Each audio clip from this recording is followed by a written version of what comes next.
Good morning dear friends. यहाँ हम solve करते हैं डेली बेसिस पे क्लोज टेस्ट्स, ग्रामर के डॉजियर्स एंड पैराजम्बल्स, एंड साथ में ही हम वोकेबलरी को करते हैं पिक्शनरी के through, so that every day you inch closer towards success. So आज ही लाइक शेयर एंड सब्सक्राइब करें मेरे channel back to basics with Preeti Gupta को। So let's do our editorial analysis without further delay. Let's start. Tragedy has followed every act of imperialism by the US. US का जो भी काम imperialism के view point से होता है, हर वो एक्ट जो imperialism से रिलेटेड है, उसके बाद एक ट्रेजिडी हो जाती है. So, the students of literature might have heard this term very well and they must be knowing the answer, what is a tragedy. A tragedy is a kind of play which has a sad ending. What does it mean? It ends with the death of a hero or heroine. Correct? Shakespeare, he has written many tragedies, and tragedy is a play which ends with the death of a hero or heroine. Correct? So यहाँ पर जो editor है वो ये बता रहा है कि यूएस जो भी काम इम्पीरियलिज्म के व्यू पॉइंट से करता है उसके बाद एक ट्रेजेडी घटित होती है. What is an act of imperialism? You might be seeing that this is a kind of an empire. So the term imperialism has emanated from empire. Empire building करना imperialism कहलाता है. So when a powerful nation tries to control the territory or economic life of the people of another country, this is called imperialism. जब भी कोई powerful country किसी दूसरे country की territory या इकोनॉमिक लाइफ को कंट्रोल करने की कोशिश करता है, गवर्न करने की कोशिश करता है, उसे बोलते हैं इम्पीरियलिज्म. ठीक है, आप देख सकते हो, याद रह जाएगा क्योंकि यहाँ पे बहुत सारी बिल्डिंग बनी हुई है, एक पूरा का पूरा एम्पायर खड़ा हुआ है. तो हिंदी में इसे क्या बोलते हैं? इसे हिंदी में बोलते हैं साम्राज्यवाद. क्या कंट्रोल करने की कोशिश करता है पावरफुल कंट्री? टेरिटरी और इकोनॉमिक लाइफ को कंट्रोल करने की कोशिश करता है किसी कंट्री के, तो क्या कहलाता है? इंपीरियलिज्म. Powerful country. और ये पावरफुल कंट्री कौन सा है जो इंपीरियलिज्म के एक्ट्स कर रहा है? यूएस है. But under president Donald Trump the consequences have also taken on a farcical character. लेकिन प्रेसिडेंट डोनाल्ड ट्रम्प के अंडर जो भी इंपीरियलिज्म के एक्ट हो रहे हैं, उनके जो परिणाम होते हैं, उन्होंने एक फार्सिकल कैरेक्टर भी ले लिया है, फार्सिकल कैरेक्टर का रूप भी ले लिया है. What is this farcical character? English में there is a kind of comic play which is called farce. ठीक है, क्या होता है? बहुत रिडिकुलस एक्टिविटीज़ होती हैं, ह्यूमरस एक्टिविटीज़ होती हैं. जो कैरेक्टर्स होते हैं बहुत ही ह्यूमरस होते हैं. They behave, they act in such a way so that to evoke laughter in the audience. मतलब हंसाने के लिए वो कुछ ऐसे बचकानी हरकतें करते हैं, ऐसी कुछ हंसाने वाली हरकतें करते हैं. करेक्ट? सो उसे हम क्या बोलते हैं? फार्स. सो यहाँ पर डोनाल्ड ट्रम्प के एक्ट्स को एडिटर क्या कह रहा है कि वो अब बहुत ही रिडिकुलस बनते जा रहे हैं, उनका अब कुछ लेवल नहीं रह गया है. उनकी जो कंसिक्वेंसेस हैं, उनके जो रिजल्ट्स हैं, जो आफ्टरमैथ्स हैं, जो परिणाम हैं, वो सब अब फार्सिकल रूप लेते जा रहे हैं या फार्स का रूप लेते जा रहे हैं. ठीक है? Typical of the theatre of the absurd again. The editor has taken many instances from literature. Theater of absurd, ये क्या होता है भाई? थिएटर तो समझ में आ रहा होगा. It's a kind of play which is meant to be performed in theater. कोई भी प्ले जो कि थिएटर में परफॉर्म किया जाना है उसे बोलेंगे थिएटर, है ना? या जिसकी थिएट्रिकल परफॉर्मेंस होनी है उसे हम थिएटर से रिलेटेड बोलेंगे. और थिएट्रिकल ऑफ एब्सर्ड का मतलब है जिसमें बहुत ही एब्सर्ड, इलॉजिकल, मीनिंगलेस,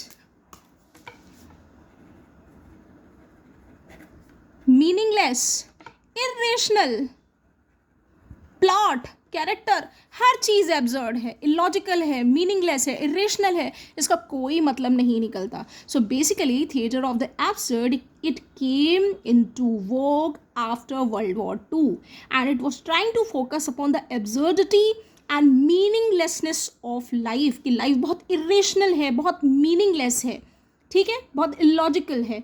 So यहाँ पर एडिटर ने ये कह दिया है कि जैसा कि थिएटर ऑफ एब्सर्ड में कॉमन होता है कि चीज़ें बहुत एब्सर्ड, इलॉजिकल, मीनिंगलेस, रेशनल होती हैं, उसी तरीके से जो प्रेसिडेंट डोनाल्ड ट्रंप के शासन में इम्पीरियलिज्म के कारनामे हो रहे हैं, उसी तरीके से वो कारनामे भी बहुत एब्सर्ड हैं, इरेशनल है, इलॉजिकल है, उनको नहीं होना चाहिए. In 2003, the invasion of Iraq on false premises to depose a dictator and export democracy instead rendered the nation asunder, birthed outfits such as ISIS and destabilized West Asia. 2003 में the इन्वेशन of Iraq, US ने क्या किया, Iraq पर चढ़ाई कर दी, attack कर दिया, invade कर दिया. और इन्होंने एक एजम्पशन, जो इनकी एजम्पशन इन्होंने बनाई थी, जो दी थी दुनिया के सामने, वो गलत थी, वो फेक थी, वो झूठी थी. तो डिपोज कि वो क्या करना चाहते हैं कि एक डिक्टेटर को डिपोज करना चाहते हैं, को डिसमिस करना चाहते हैं, ओवरथ्रो करना चाहते हैं. डिपोज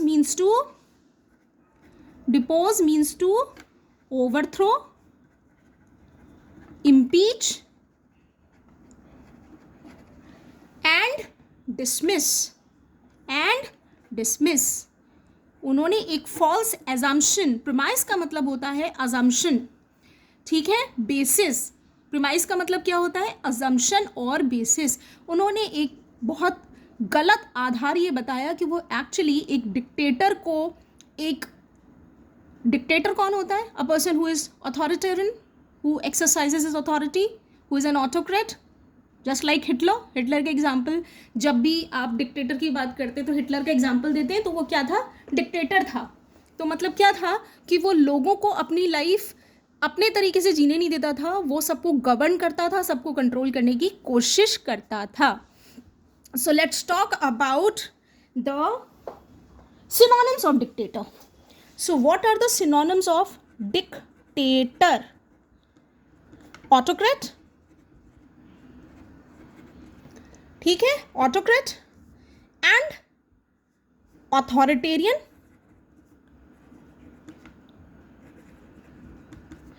एंड अगर और बड़े लेवल पे चले जाएं तो क्या कहलाएगा, हम इसे सिंपल एक हिटलर का एग्जाम्पल, मसोलिनी की एग्जाम्पल से भी समझ सकते हैं कि हिटलर ही ट्राइड टू गवर्न द और कंट्रोल द पीपल, जहाँ पर प्लूरलिज्म नहीं है, मतलब सिर्फ और सिर्फ किसी एक पर्सन का रूल चलता है, उसे बोलते हैं डेस्पॉट, डिक्टेटर, ऑटोक्रेट और अथॉरिटेरियन. करेक्ट. सो उन्होंने मतलब लोगों को, दुनिया को एक गलत चीज़ दर्शाई कि भाई वो जो डेस्पॉट है इराक में, उसको क्या करना चाहते हैं, डिसमिस करना चाहते हैं, उसको ओवरथ्रो करना चाहते हैं, और इराक में डेमोक्रेसी मेंटेन करना चाहते हैं. पॉपुलर वॉइस होनी चाहिए, जनता की आवाज़ को सुना जाना चाहिए, और जनता का गवर्नमेंट को चूज़ करने में, इलेक्ट करने में से भी होनी चाहिए. तो उसकी वजह से उससे क्या हुआ, जो वो करना चाहते थे, जो दिखा रहे थे, वो नहीं हुआ. Instead rendered the nation asunder. उनकी वजह से जो राष्ट्र था वो स्प्लिट हो गया. असंडर का मतलब होता है स्प्लिट हो जाना, ठीक है. असंडर का मतलब क्या होता है, स्प्लिट हो जाना, टुकड़ों में बट जाना. Correct. Birth outfit such as ISIS, और इसकी वजह से बहुत सारी आउटफिट्स जो थी, टेररिस्ट आउटफिट्स की बात हो रही है यहाँ पर, आइसिस, उसका जन्म हो गया. एंड डीस्टेबलाइज्ड वेस्ट एशिया, और वेस्ट एशिया पूरा का पूरा डीस्टेबलाइज हो गया. What is the meaning of destabilise? Destabilise का मतलब होता है वीकन हो जाना. डिस्टेबलाइज का मतलब क्या होता है, वीकन हो जाना, इम्पेयर हो जाना, रैक हो जाना, और रून. करेक्ट. सो जो वेस्ट एशिया था वो और ज़्यादा कमज़ोर हो गया, डिस्टेबलाइज हो गया, रैक हो गया और रूइन हो गया. ठीक, the same playbook was use later in North Africa, और सेम प्लेबुक को बाद में उन्होंने नॉर्थ अफ्रीका के लिए भी यूज़ किया. What is this playbook? Playbook is a book which is peculiar or which is specific to American football. American football में एक बुक का यूज़ किया जाता है which has mention of smart and clever tricks used in football. ठीक है, तो यहाँ पर इन्होंने एक मेटाफर यूज़ कर लिया. एक मतलब किसी चीज़ को कंपेयर करने के लिए हम जो चीज़ यूज़ करते हैं that is called a metaphor. तो इन्होंने एक मेटाफर यूज़ कर लिया है अमेरिकन प्लेबुक का, कि इन्होंने इस पूरी की पूरी थियोरी को एक प्लेबुक के रूप में यूज़ किया नॉर्थ अफ्रीका में भी. In 2026 the world is witness to another tragedy, और 2026 में दुनिया गवाह है एक दूसरी ट्रेजेडी की. That is also a farce, वो भी फार्स है, which is also comical in character. What is farce? Something which is comical and ridiculous, humorous in character. Correct? Farce means ridiculous, comical, humorous. A repeat of the imperial script in Venezuela. और ये दोबारा से imperial script किसे बोलते हैं? A written form which means or which is meant to be used in film, TV, drama, play, theatre etcetera. Correct? तो ये repeat कर रहा था इंपीरियल स्क्रिप्ट को वेनेजुएला में. ठीक है, orchestrated by Trump administration that has traded coercive diplomacy for bombing campaigns and naval blockades. Orchestrated का मतलब क्या होता है बच्चों? ऑर्केस्ट्रेटेड का मतलब होता है something which is organised, planned, mastered and directed. बोलते हैं ना किसका मास्टरमाइंड था? तो it was a mastermind, it was organized, planned, mastered and directed by Trump administration.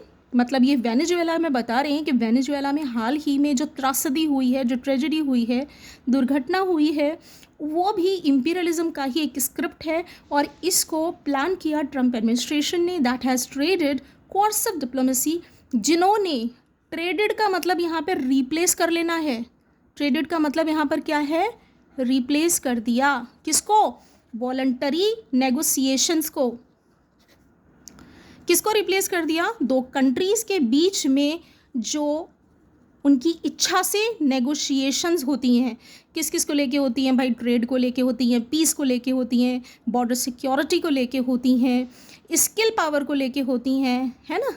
तो वो जो वॉलंटरी नेगोशिएशंस था उसको रिप्लेस कर दिया कोर्सिव डिप्लोमेसी ने. कोर्सिव का मतलब ज़िद वाली, ज़बरदस्ती वाली. ठीक है, जिसमें आप बहुत सारी क्या करते हैं? कंप्लायंस लगा देते हैं, ज़बरदस्ती फोर्स करते हैं दूसरों को.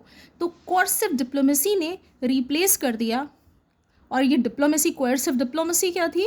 फॉर बॉम्बिंग कैंपेन्स, कि बहुत सारे ये लोग क्या चलाएंगे? बॉम्ब करेंगे, बहुत सारे प्रयोजन चलाएंगे और नेवल ब्लॉकेट्स करेंगे. नेवल ब्लॉकेट्स का मतलब है वाटर को, किसी भी कंट्री का लैंड, एयर एंड वाटर में टेरिटरी होती है, बॉर्डर होता है. करेक्ट? तो यहाँ इन्होंने क्या किया? वेनेजुएला पे एयर स्ट्राइक करी है. बॉम्बिंग का मतलब होता है हवा में किसी बॉम्ब को फेंका जाता है, तो that is called air strike, right.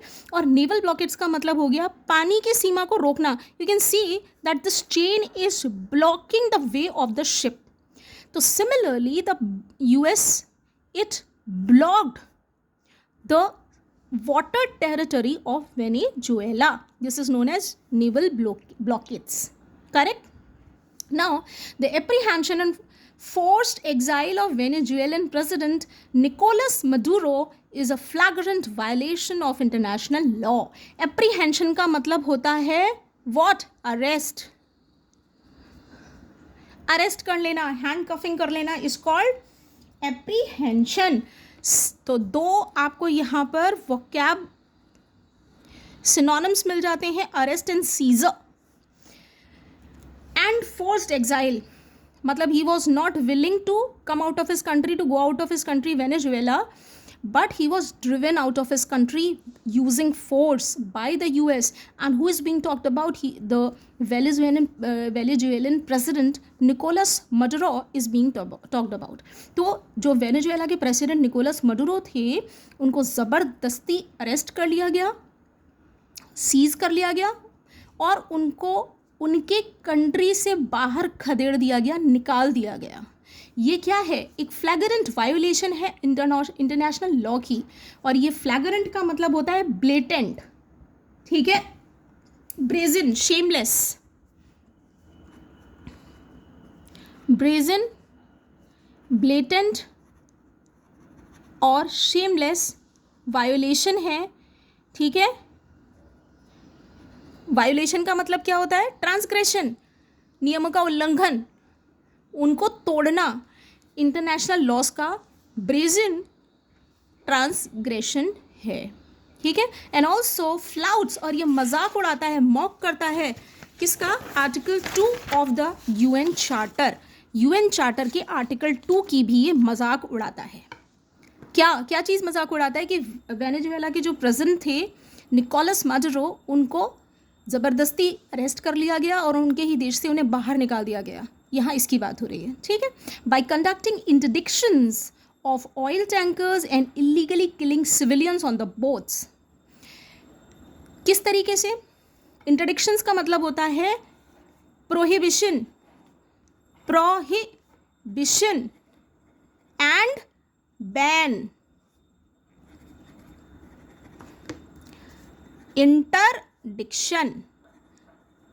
Interdiction का मतलब क्या होता है?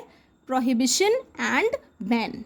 तो जो यूएस ने प्रोहिबिशन और बैन लगाए ऑयल के टैंकर्स पे एंड इलीगली किल किया सिविलियंस को जो कि बोट पर थे इन कैरिबियन वाटर्स, और कैरिबियन सी में जो ये बोट थी उस पर जो लोग थे, ठीक है, उनको मार दिया गया इलीगली, मतलब अनलॉफुली, ठीक है, under the unproven guys of anti narcotics operation. और यूएस ने इसको क्या जामा पहना दिया?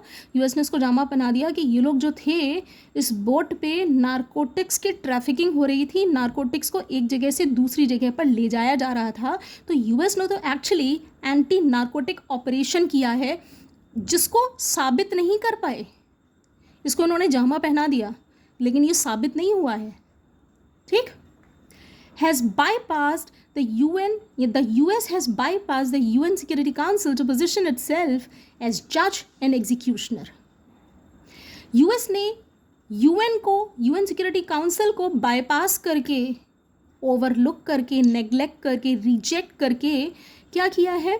अपने आप को खुद ही जज और पनिशमेंट देने वाला बना लिया है, correct. Executioner is one who gives the punishment, who executes the punishment, correct. So this intervention is driven by a familiar calculus. और जो ये intervention यूएस ने किया है ना कि कैरिबियन वाटर में एक सिविलियन बोट थी, उस पर एक्चुअली नार्कोटिक्स एक जगह से दूसरी जगह ले जाए जा रहे थे, तो under the pretext of anti narcotic operation the US has actually behaved as a जज एंड एग्जीक्यूशनर। और इस पूरे एक्ट में उसने क्या किया? यूएन सिक्योरिटी काउंसिल को बाईपास कर दिया, ओवरलुक कर दिया, नेग्लेक्ट कर दिया, करेक्ट, एंड रिजेक्ट कर दिया। This intervention is driven by a familiar calculus. और ये जो इंटरवेंशन थी, बीच में जो दखलंदाजी थी, इंटरफेरेंस था, ये एक फैमिलियर यानी वेल नोन कैलकुलेशन से ड्रिवन है। वो कैलकुलेशन क्या है? Cost benefit analysis, cost benefit analysis से ड्रिवन है। The first is the resurrection of the Monroe doctrine to reestablish US hegemony in Americas. Now understand, the first is the resurrection. Resurrection का मतलब होता है पुनर्जीवित करना, रीलाइव, रीलाइव, दोबारा जान वापस डालना, रिसरेक्शन, रिसरेक्शन,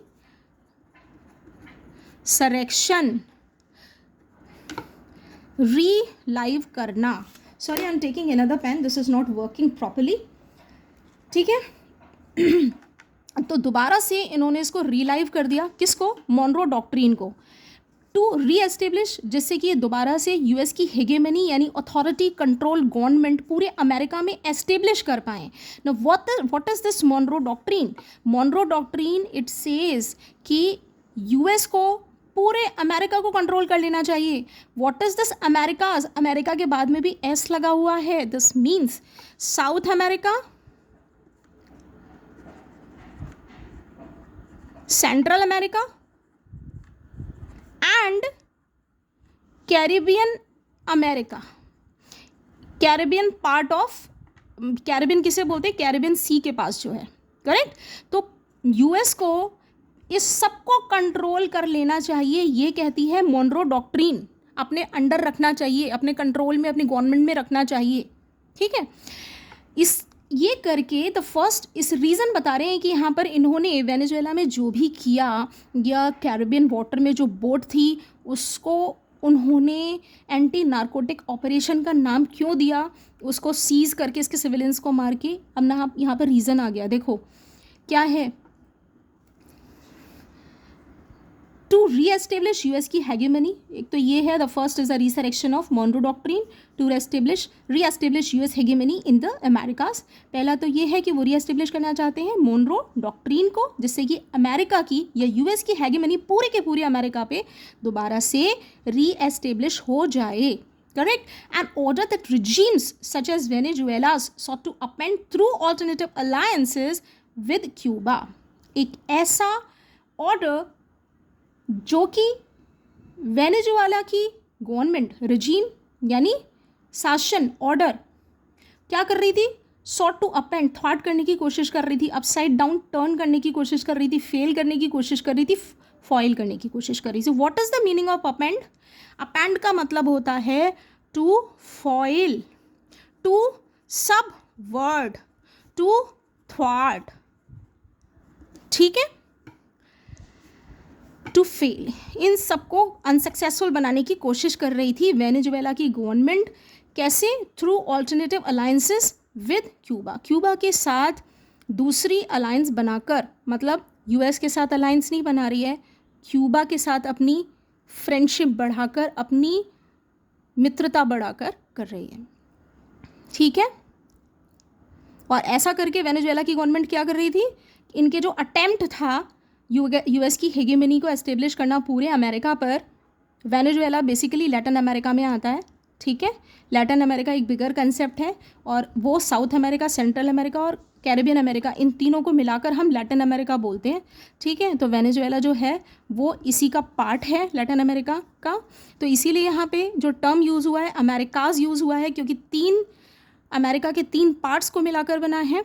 तो चूँकि वेनेजुएला अमेरिका की हेगेमनी को रीएस्टेब्लिश होने में फॉइल कर रही थी, उसके अटैम्प्ट को थ्वाट करने की, सबवर्ट करने की कोशिश कर रही थी ऑल्टरनेटिव अलायंसेस बना के क्यूबा के साथ. तो पहला ये है. The second is the desire to sever Latin America's ties with China. और दूसरी इसका कोशिश क्या थी, इसकी इच्छा की थी क्या थी कि वो लैटिन अमेरिका की जो टाइज चाइना के साथ जो दोस्ती मित्रता बढ़ती चली जा रही है उसको हम ख़त्म कर देंगे. सीवर, तोड़ना. A chain is broken. Ties once severed can be hard to mend. ठीक है. जो दोस्ती बढ़ती चली जा रही है उसको हम क्या कर देंगे? हम ख़त्म कर देंगे, कट ऑफ कर देंगे. सीवर का मतलब कट ऑफ कर देंगे, ब्रेक कर देंगे. ठीक है. Cut off, break, split. As the Maduro regime looked eastward for investment and oil trade, जैसे कि मडुरो की रेजिम या शासन देखता था ईस्टवर्ड मतलब ईस्ट की तरफ फॉर इन्वेस्टमेंट और ऑयल ट्रेड के लिए. The third is the cynical drive. 2 reason यहाँ पर हो गए कि क्यों किया है. The third is the cynical drive to control Venezuela's very large crude reserves. और थर्ड जो थी वो एक बहुत ही सिनिकल, इरेशनल डिज़ायर है, अनएथिकल, इमोरल डिज़ायर है कि वो वेनेजुएला का बहुत बड़ा जो क्रूड ऑयल का रिजर्व है उसको कंट्रोल करेंगे. यूएस की ये इच्छा थी. ठीक है. Now these resources represent a price for the US business. और ये जितने भी रिसोर्सेज हैं, कौन सी रिसोर्सेज की बात हो रही है? वेनेजुएला के क्रूड रिजर्व्स जो हैं उनकी बात हो रही है। वो एक यूएस बिजनेस के लिए एक प्राइज़ है जो उन्होंने जीत लिया है ना। In any case the US claim of victory could be pyrrhic. चाहे कुछ भी हो जाए, किसी भी केस में यूएस के जो ये जीतने के दावे हैं वो सिर्फ फिरिक हैं। Pyrrhic is something victory which is gained at a very catastrophic और डिवास्टेटिंग कॉस्ट। मतलब एक ऐसी जीत जिसके परिणाम बहुत भयंकर हैं, जिसकी बहुत बड़ी कीमत चुकानी पड़ती है, उनको फिरिक बोला जाता है। करेक्ट। फिरिक बेसिकली विक्ट्री के साथ यूज़ होता है। सो माइंडेड, ये कॉलोकेशन है, फिरिक विक्ट्री के साथ यूज़ होता है। PYRRHIC, फिरिक हमेशा विक्ट्री के साथ यूज़ होता है और इसका मतलब है एक ऐसी जीत जिसकी बहुत बड़ी कीमत चुकानी पड़ती है। ठीक है। और वो बाद में रूनस फील होती है, मतलब इसने तो बर्बादी कर दी। While Maduro's government was authoritarian, the United Socialist Party of Venezuela retains a strong support base. हालांकि बात सही है कि मदुराई की जो गवर्नमेंट थी वो अथॉरिटेरियन थी, मतलब अथॉरिटी एक्सर्ट करती थी। It was a kind of government which had little से ऑफ द पीपल। ठीक है, जिसमें जनता का बहुत कम हस्तक्षेप था। The United socialist party of Venezuela का जो सपोर्ट बेस है वो अभी भी सबसे ज़्यादा स्ट्रॉन्ग है और ये पार्टी से ही मदुरो बिलोंग करते हैं। यहाँ पर ये क्या कहना चाहते हैं कि मदुरो की गवर्नमेंट मान लिया अथॉरिटेरियन थी, लेकिन फिर भी उसे जनता का सबसे स्ट्रॉन्ग बेस मिला हुआ है। सबसे ज़्यादा जनता का जो या सबसे ज़्यादा नंबर है वो किसके साथ है? इस पार्टी के साथ है। ठीक है। The Bolivarian movement rose to tackle the rampant inequality fostered by previous US backed elite regimes. और एक बोलीवेरियन मूवमेंट उठा था जिसने कि रैम्पेंट इनइक्वालिटी जो पैदा थी की हुई थी उसको ख़त्म करने का काम किया था, टैकल उससे जूझने का काम किया था। अब ये रैम्पेंट का मतलब होता है खुले तौर पर वाइड स्प्रेड इनइक्वालिटी, लोगों के बीच में इनइक्वालिटी जो पैदा हुई थी उसको ख़त्म करने का, उससे जूझने का काम किया था। और ये जो इनइक्वालिटी फॉस्टर की थी, जो नर्चर की थी, वो किसने की थी एक इलीट रिजीम ने। इलीट का मतलब होता है a class of rich and powerful people. A ruling class which is rich and powerful. Correct. So एक इस क्लास को कौन सपोर्ट दे रहा था? यूएस सपोर्ट कर रहा था और इसकी वजह से इनइक्वालिटीज़ बढ़ गई। इसने फॉस्टर कर दी इनइक्वालिटी, वाइड स्प्रेड इक्वालिटीज़ हो गई। इनइक्वालिटीज़ को काम करने का काम, जूझने का काम, ख़त्म करने का काम किसने किया? बोलीवेरियन मूवमेंट ने। ठीक है। By forcibly installing a new order the US is not liberating the people. ज़बरदस्ती एक न्यू ऑर्डर को लगाकर, सेट करके, इंस्टॉल करके, फिक्स करके यूएस लोगों को आज़ाद करने का काम नहीं कर रहा है। जैसे यूएस का कहना है कि मदुरो अथॉरिटेरियन था, उनकी जो गवर्नमेंट थी वो अथॉरिटेरियन थी, तो वो लोगों को उससे मुक्त कराने का काम नहीं कर रहे हैं, but validating their fears of colonial looting. बल्कि जो वेनेजुएला के लोगों में कॉलोनियल लूटिंग का डर है उसे सच साबित कर रहे हैं। Correct. What is colonial looting? You must be understanding that Britishers जो थे, what they used to do, they used to navigate through the waters and then they used to discover the different lands, right? They used to discover the lands and then used to establish their colonies so that they can loot them, they can plunder them of their resources. ठीक है। US में आपने देखा होगा Britishers ने India पे, America पे, Australia पे, अफ्रीका पे, हर दूसरे कॉन्टिनेंट पे इन्होंने सब ने कब्ज़ा किया और वहाँ पर अपनी कॉलोनीज़ बनाई और उन्होंने लूट का अड्डा बना दिया। वहाँ से जो रिसोर्सेज थे उनको लूट कर ब्रिटेन ले गए। हमारे ही देश में अकेले उन्होंने कब्ज़ा नहीं किया था, राइट? सो ये लोगों का जो डर है उसे सच साबित कर रहे हैं। Now the hypocrisy is stark. ये जो डबल स्टैंडर्ड है, what is hypocrisy? That you are showing something else and you are doing something else. You do have different intentions but you are showing off something different. ठीक है, तो ये जो double standard है US का, ये बहुत ही स्ट्राइकिंग है, बहुत ही ग्लेयरिंग है। What is stark, glaring, striking, noticeable, correct. और hypocrisy is what, double standard.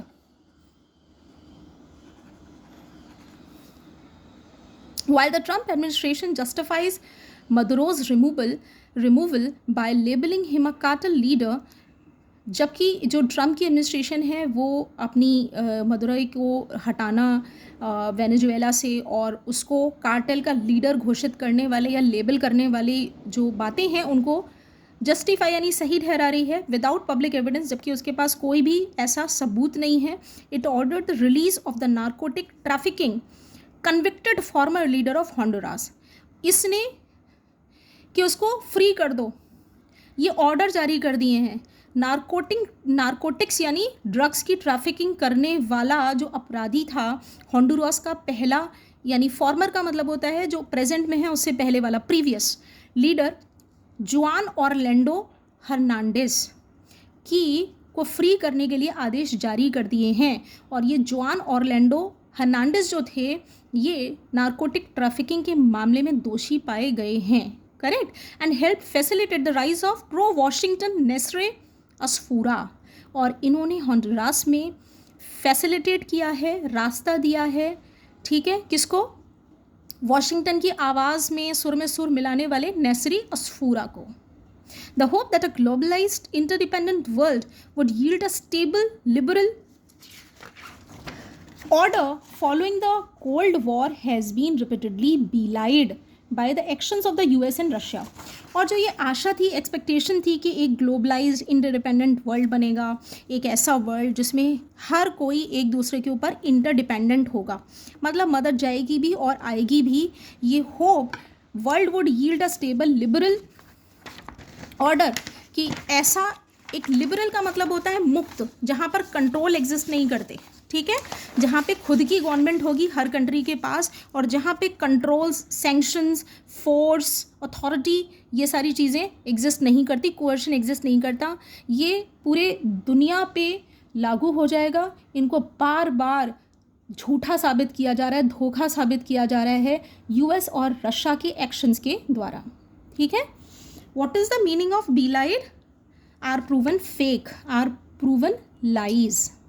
Yet by withdrawing from climate accords and escalating tariff wars, the US has signaled a contempt for international norms that surpasses other egregious acts. तब भी climate accord से withdraw करके और tariff Wars को और बढ़ाकर, scale को और बढ़ाकर एक्सटेंड करके यूएस ने अपने कंटेम्प्ट को सिग्नल किया है कि वो किस शक भरी नज़रों से इंटरनेशनल नॉर्म्स को देखता है, डिसरेस्पेक्टफुल और डाउटफुल नज़र से इंटरनेशनल नॉर्म्स को देखता है, that surpasses other egregious act.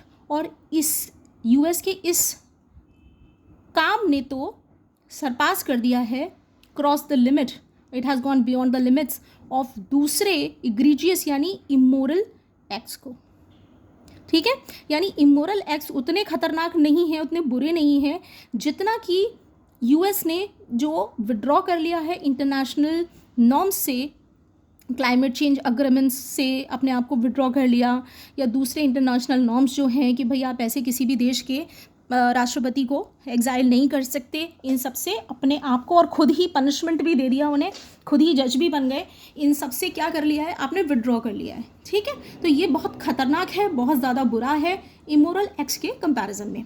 वेनेजुएला's invasion is the natural violent conclusion of this isolationist imperialist hybrid of Trumpism.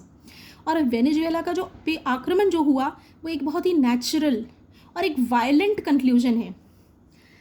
क्या है वायलेंट कंक्लूजन? मतलब एक बहुत ही विध्वंसात्मक, जिसने बहुत विध्वंस किया हो, बहुत ही वायलेंट कंक्लूजन है ऑफ दिस आइसोलेशनिस्ट। आइसोलेशनिस्ट का मतलब इंटरनेशनल अकॉर्ड, इंटरनेशनल नॉर्म से खुद को अलग कर लेना, और इम्पीरियलिस्ट मतलब अपना बड़े से बड़ी अपनी टेरिटरी को और ज़्यादा बड़ा करना, ठीक है, अपने पावर से जो छोटे नेशंस हैं, जो गरीब नेशंस हैं, उनकी टेरिटरी को अपने अंदर मिला लेना या उनको गवर्न करने की कोशिश करना, कंट्रोल करने की कोशिश करना।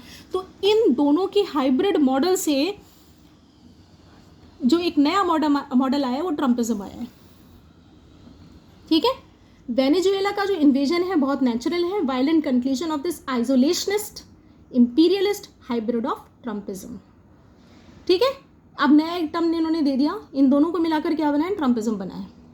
If the international community remains silent, अगर अभी भी जो दूसरे नेशंस हैं वर्ल्ड के वो साइलेंट रहते हैं, चुप रहते हैं, it ratifies a world order और where sovereignty exist at Washington's pleasure, तो वो एक ऐसे वर्ल्ड ऑर्डर को रेटिफाई कर देंगे, सपोर्ट कर देंगे, अप्रूव कर देंगे जहाँ पर कि वॉशिंगटन के प्लेजर पे ही किसी भी कंट्री में उसकी गवर्नमेंट बचेगी।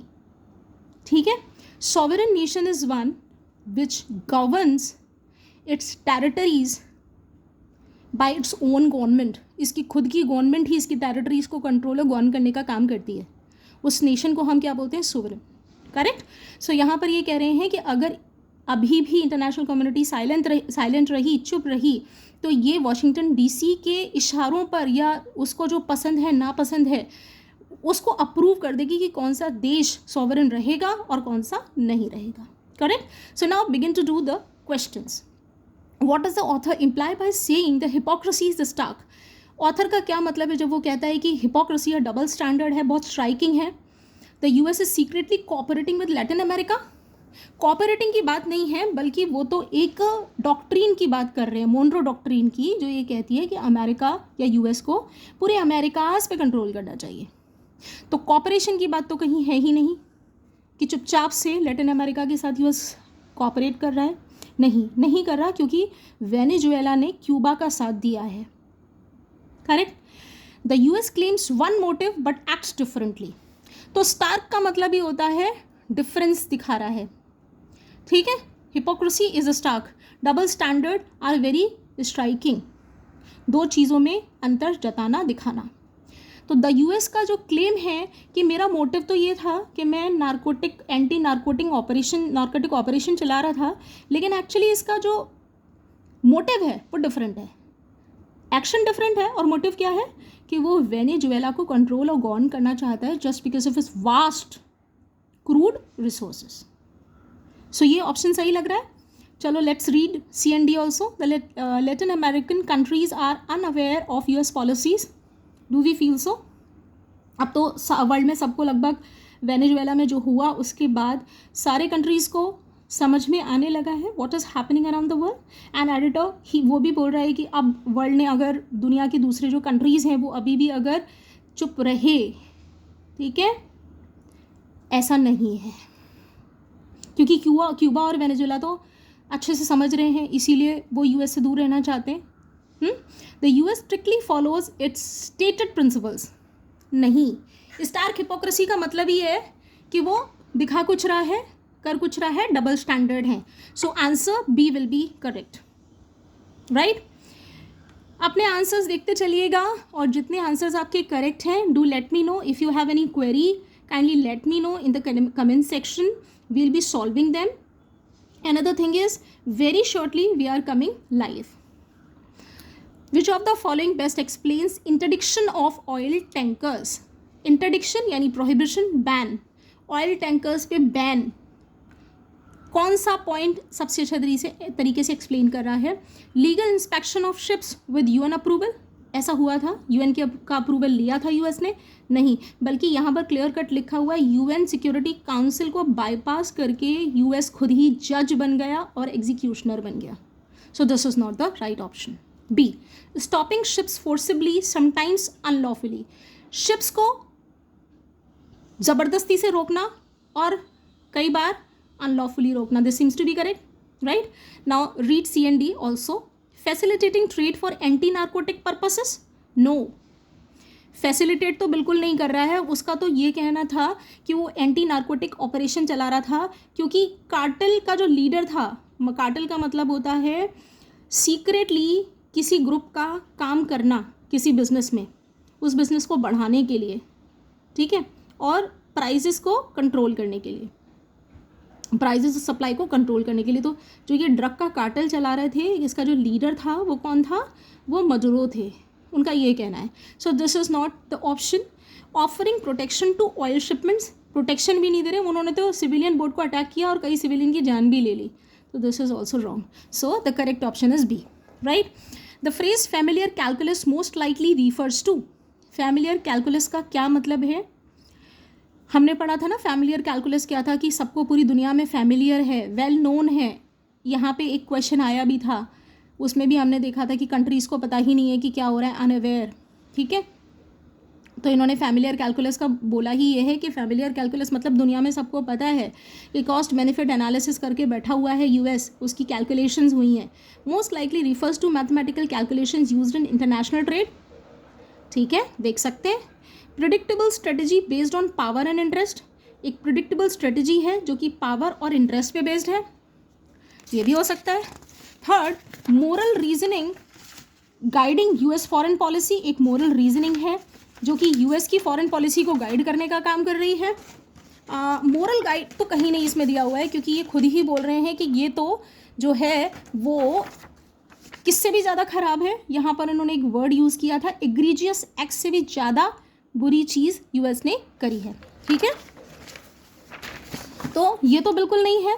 Random decisions taken by Trump administration, no. Well calculus इन्होंने बोला है कि well planned, well known familiar calculus है।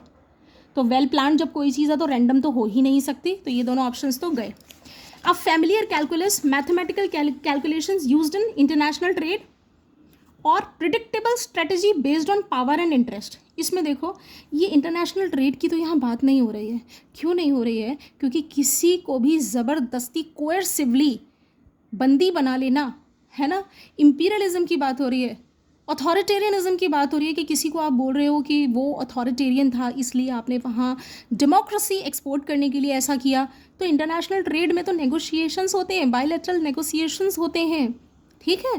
कंट्रीज़ के आपसी इंटरेस्ट को बचाने के लिए, स्ट्रॉन्ग करने के लिए नेगोशिएशंस होते हैं, ठीक है, आपसी समझौते होते हैं, ना कि क्या होता है ज़बरदस्ती किसी को गिरफ्तार कर लेना, एग्जाइल कर देना। तो ये नहीं है।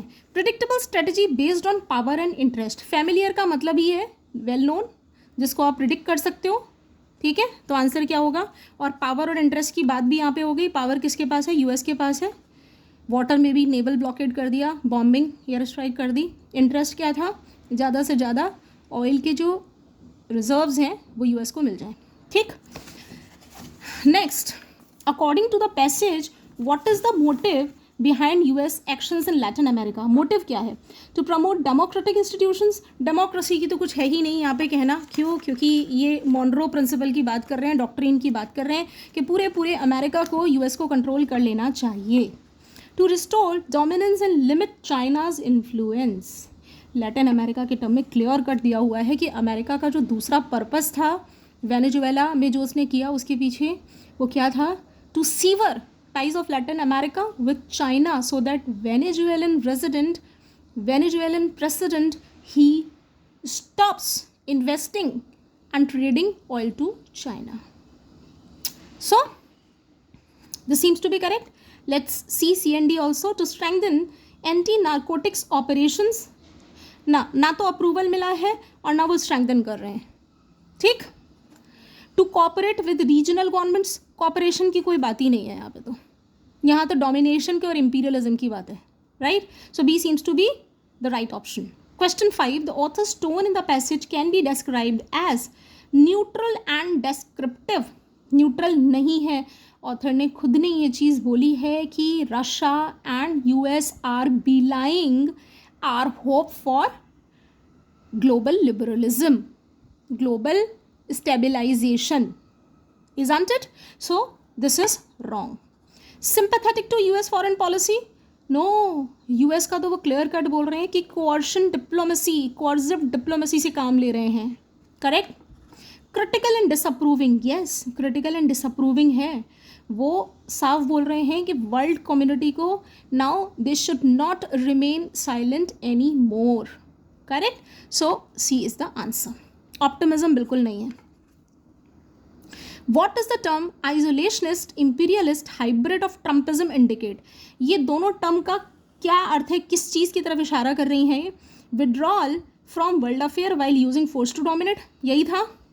अपने वर्ल्ड अफेयर से अपने आप को आइसोलेट कर लीजिए, विड्रॉ कर लीजिए, और इंपीरियलिस्ट यानी फोर्स का यूज़ करके अपनी टेरिटरी को बढ़ा लीजिए, दूसरी टेरिटरी को अपनी टेरिटरी में शामिल कर लीजिए, यही था। Full cooperation with international body, कहीं भी नहीं है।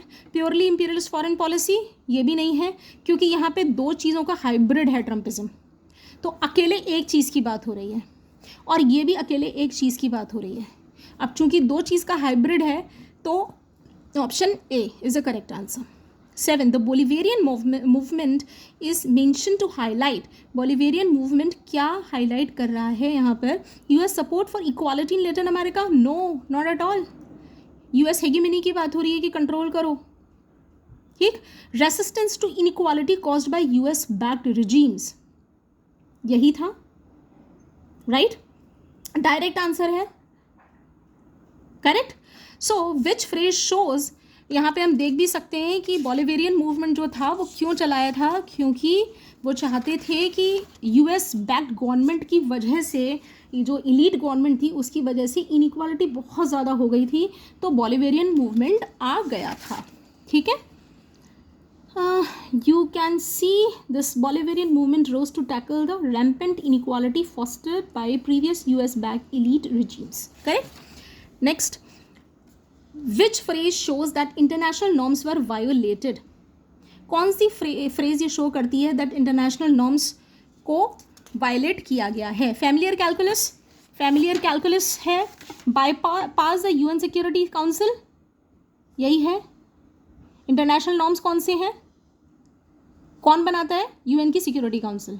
उनको बाईपास किसने किया है? यूएस ने। तो कौन सी फ्रेज ये शो करती है कि इंटरनेशनल नॉर्म्स को वायलेट किया गया? देखिए, फैमिलियर कैलकुलस तो ये सिर्फ यूएस के से रिलेटेड है, ठीक है, तो ये इंटरनेशनल नॉर्म्स की बात नहीं करता, क्योंकि यूएस सिर्फ अपने फ़ायदे की बात कर रहा है, तो वो उनसे रिलेटेड हो गया, इंटरनेशनल नॉर्म से रिलेटेड नहीं है। दूसरा है बोलिवेरियन मूवमेंट। ये बोलिवेरियन मूवमेंट स्पेसिफिक बात कर रहा है वेनेजुएला की, ठीक। Resurrection of the Monroe doctrine, ये भी स्पेसिफिकली बात कर रहा है यूएस अपनी हेगेमनी एस्टेब्लिश करे, रीएस्टेब्लिश करे वापस से पूरी अमेरिकाज में, तो ये आंसर है, ठीक। Question 9, the passage implies that globalisation has ensured a stable liberal order, B failed to prevent power driven actions by major states. Yes, Russia और यूएस का क्लियर कट एडिटर ने नाम लेते हुए बताया है कि जो ग्लोबल लिबरलाइजेशन या ग्लोबल स्टेबलाइजेशन के सपने हमने देखे थे, उन्हें थ्वार्ट कर दिया, उन्हें झूठा साबित कर दिया यूएस ने और रशिया ने। क्यों? क्योंकि वो पावर है उन नेशंस के पास, ठीक। The phrase norms that surpass other egregious acts, ये फ्रेज क्या दर्शाती है कि जो यूएस ने कारनामे किए हैं, इन्होंने जो नॉर्म्स को अपनाया है, वो दूसरे मोरल एक्शंस, इमोरल एक्शन से भी ज़्यादा खराब है। Some standards are more sacred than minor wrongs, only minor violations occurred, actions were fully justified, norms are irrelevant. इनमें से क्या दर्शाता है?